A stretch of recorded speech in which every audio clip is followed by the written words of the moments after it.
All right, we're here to talk a little bit about fishing and free fishing days coming up in Illinois, Missouri, and Iowa this weekend.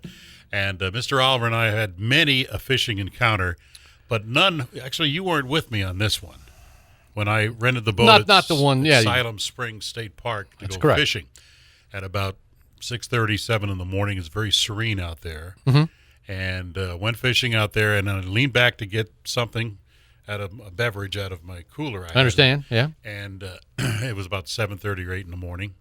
And lo and behold, there is a snake about this big in the boat. Are you sure it was that big?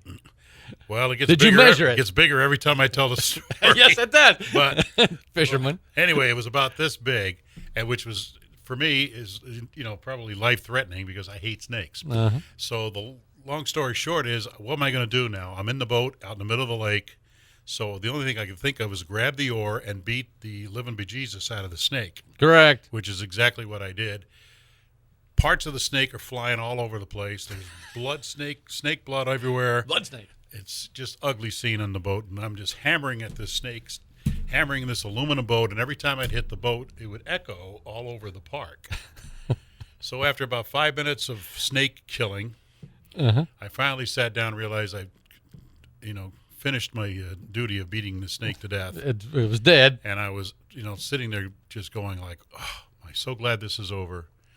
Till I looked up at the side of the shore, and there are two gentlemen over there fishing, reeling, looking at me like I had completely lost my mind. Because all they could see was this grown man with an oar in his hand beating up his boat. What home did you escape from? So I proceeded to sit down in the boat, grab the other oar, and row clear across the other side of the lake so those guys couldn't laugh at me for the rest of the day.